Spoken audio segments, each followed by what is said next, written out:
वंदे मातरम। भारत माता की जय। मित्रों, आज का विषय बहुत दिलचस्प विषय है।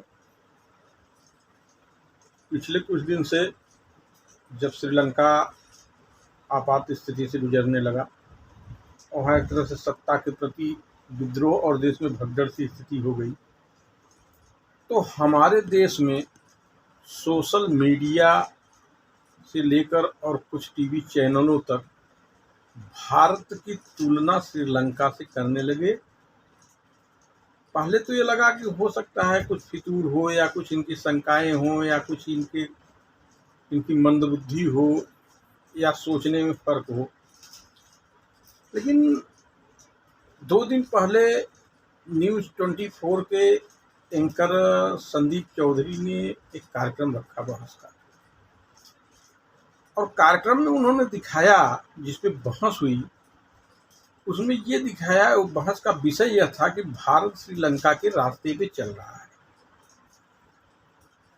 और साक्ष्य के तौर पे उन्होंने जो बताया वो हास्यास्पद रहा। उन्होंने साक्ष्य के तौर पे उदाहरण जो प्रस्तुत किया कि भारत सरकार जो गरीबों को फ्री राशन या राशन जो वितरण करती है, फ्री राशन, उसमें गेहूं 1 किलो कटौती कर चावल 1 किलो बढ़ा दिया। माने गेहूं के कोटे में से 1 किलो कटौती कर लिया और चावल के कोटे में 1 किलो बढ़ोतरी कर दिया। अब ये सवाल उठता है कि वास्तव में खाद्यान्न संकट होता तो सरकार इसे बंद ही कर देती, क्योंकि यह कोरोना काल में कोरोना के कारण ये फ्री राशन का प्रावधान सरकार लाई थी। अब वह संकट काल खत्म हो गया करीब करीब, और अब इसकी बहुत विशेष जरूरत नहीं है, और इसे बंद करने पे सरकार को कोई दिक्कत नहीं है। लेकिन सिर्फ यही साक्ष्य लेके उन्होंने तुलना की श्रीलंका और भारत की। अब एक चीज यहां समझने की जरूरत है, क्या यहां सोची समझी षड्यंत्र के तहत भारत में भी भगदड़ की स्थिति पैदा करने की योजना तो नहीं है कि श्रीलंका का डर दिखाकर भारत को बिना संकट के ही यहां भगदड़ में ढकेल दिया जाए। और इसमें अगर आप ट्विटर, फेसबुक, जो सोशल मीडिया के प्लेटफॉर्म है, वहां जाइएगा तो सिर्फ यही मुद्दे चल रहे हैं, और न सबूत है न साक्ष्य है। श्रीलंका के बर्बादी को आधार बनाकर देश में भगदड़ की स्थिति मचाने की कोशिश। सरकार को जांच करानी चाहिए। सरकार को जांच इसलिए करानी चाहिए कि ये जो टीवी चैनल, सोशल मीडिया तक ठीक था, लेकिन इसमें 1-2 जो टीवी चैनल खुले हैं, तो सरकार को यह जांच करानी चाहिए कि इसमें कहीं बाहरी शक्ति का हाथ तो नहीं है। यह आखिर क्या संदेश देना चाहते हैं? ये बताने की कोशिश कर रहे हैं कि भारत श्रीलंका के रास्ते पे है, जबकि जो भी थोड़ा सा भी बुद्धिमान होगा, थोड़ा भी पढ़ा लिखा होगा, उसे मालूम होगा कि भारत का अर्थव्यवस्था बहुत विशाल है। भारत की योजनाएं बहुत विस्तृत हैं। भारत के अंदर कम से कम 25 नहीं 30 श्रीलंका स्थापित हो सकते हैं। भारत के सामने श्रीलंका की कोई बुनियाद नहीं है।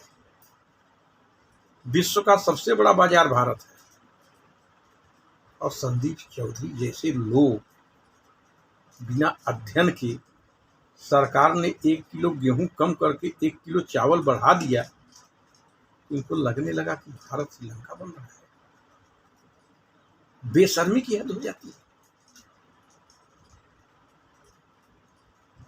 जो इनके षड्यंत्र में शामिल न हुआ, जो चैनल इनके अलावा इनके अनुसार षड्यंत्र नहीं किया, उसको ये गोदी मीडिया कहते हैं। और ये खुद कोढ़ी मीडिया हैं। ये देश के लिए कोढ़ हैं। देश में षड्यंत्र फैलाकर, षड्यंत्र के द्वारा ऐसे ऐसे अफवाह उठाते हैं जिससे देश में भगदड़ की स्थिति हो। और जो सोशल मीडिया पे लिख रहे हैं, श्रीलंका से तुलना कर रहे हैं, उनके लिए एक बात बता दूं, जिस रास्ते पे सोनिया राहुल लेके जा रहे थे देश को, चाइना की गोद में बैठ के जिस कागज पे दस्तखत कर रहे थे, अगर समय पे 14 में ही हम लोगों ने ब्रेक न लगा दिया होता, रोक न दिया होता, सत्ता परिवर्तन न कर दिया होता, तो शायद आज श्रीलंका की स्थिति होती, क्योंकि श्रीलंका पूरी तरह से चाइना के गोद में बैठ चुका था, उसके जाल में फंस चुका था। और आज श्रीलंका की इस स्थिति के में आने का पूरा योगदान चाइना का है। अब आप महसूस करिए, सोनिया, राहुल, प्रियंका चाइना के दौरे पे जाकर किस बात की दस्तखत कर रहे थे। जवाब तो ये देना चाहिए, जवाब इनको देना चाहिए